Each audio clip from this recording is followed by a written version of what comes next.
Welcome to the Now. Today, discussing the topic of rituals.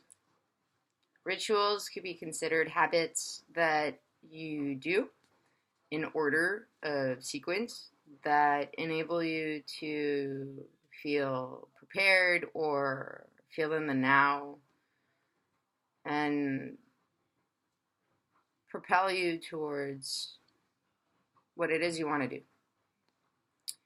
I've alluded to it before in that anecdote that I had mentioned where I had issues studying and then I created the ritual of baking first and studying after. And so I have rituals for sleep. I have rituals when I wake up.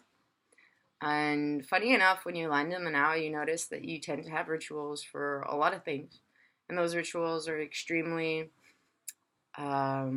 gratifying and enable you to flow. So being a person that has had issues being productive in the past, because I tended to be a procrastinator and I wanted perfection, I simply started making my bed in the morning. So that my ritual in the morning was get up, make your bed. And then slowly but surely I added on to that ritual. And it grounds me. It grounds me in the now, enables me to start the day in an active way and continue throughout the day to be active and choose. Choose with what I have, what I want to make. So if you're having issues getting started in any sphere of life, see in the now what it is that you can accomplish, as trivial as it may be. And note that you do have rituals for everything. For instance, my ritual when I go to sleep is I brush my teeth, I wash my face, and then I head for bed. And as soon as I start brushing my teeth, I start relaxing.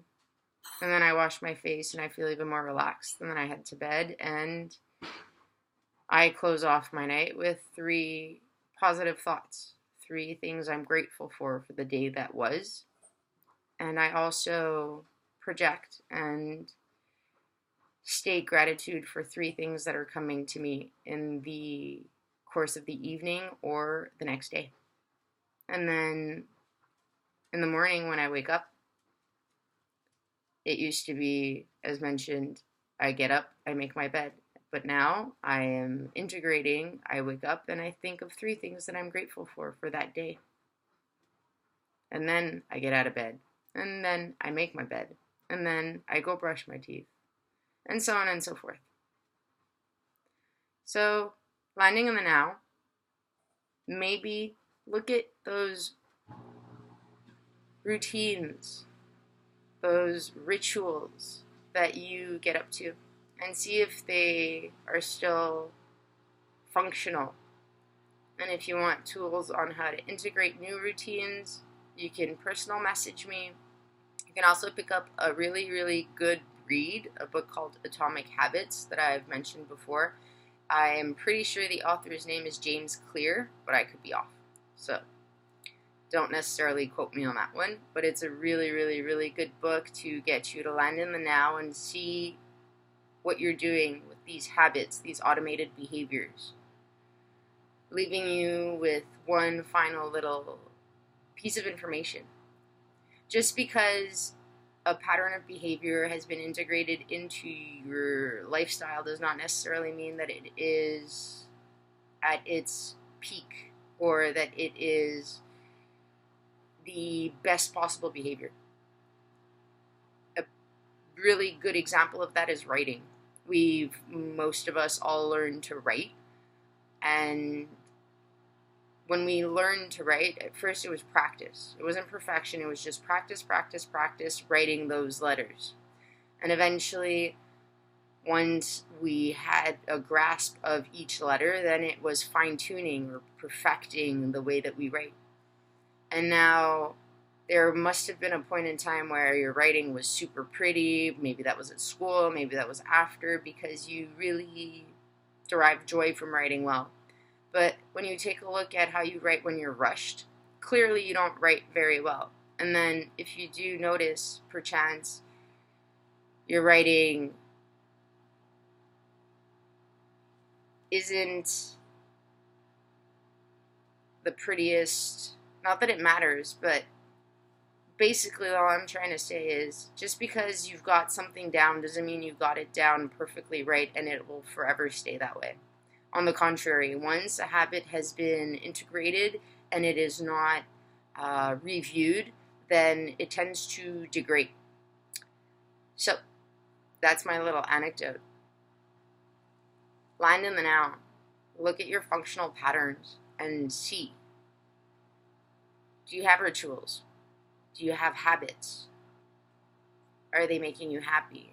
Are they helping you neutralize events? Because in behavioral analysis, that's what habits are linked to, neutralizing events. For instance, drinking coffee in the morning is a neutralizing event that enables you, after you had your coffee, to accomplish anything that you put your mind to. Just like brushing my teeth and washing my face at night enable me to go to sleep comfortably, whereas I know for a fact that I wouldn't be able to. And last little bubble,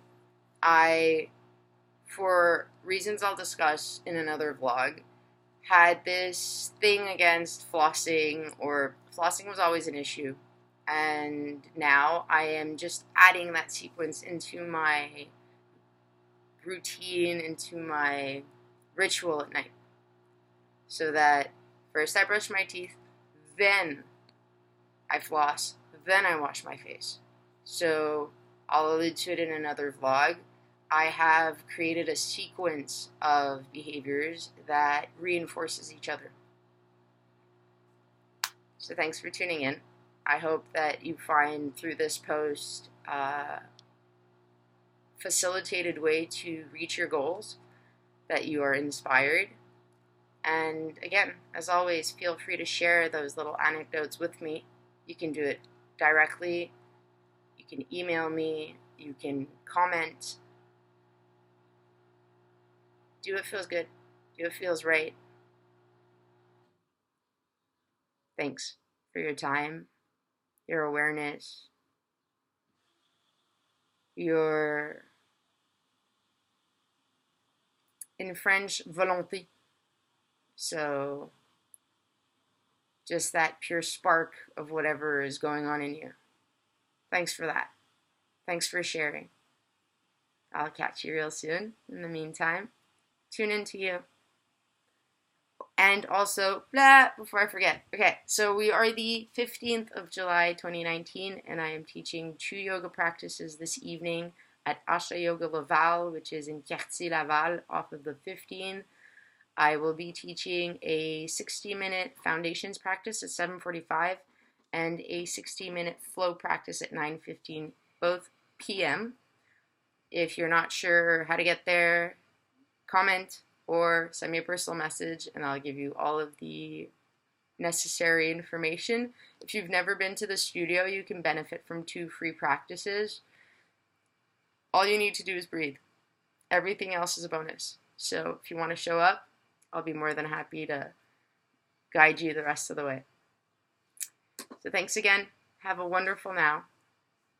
Peace out. I'll catch you real soon.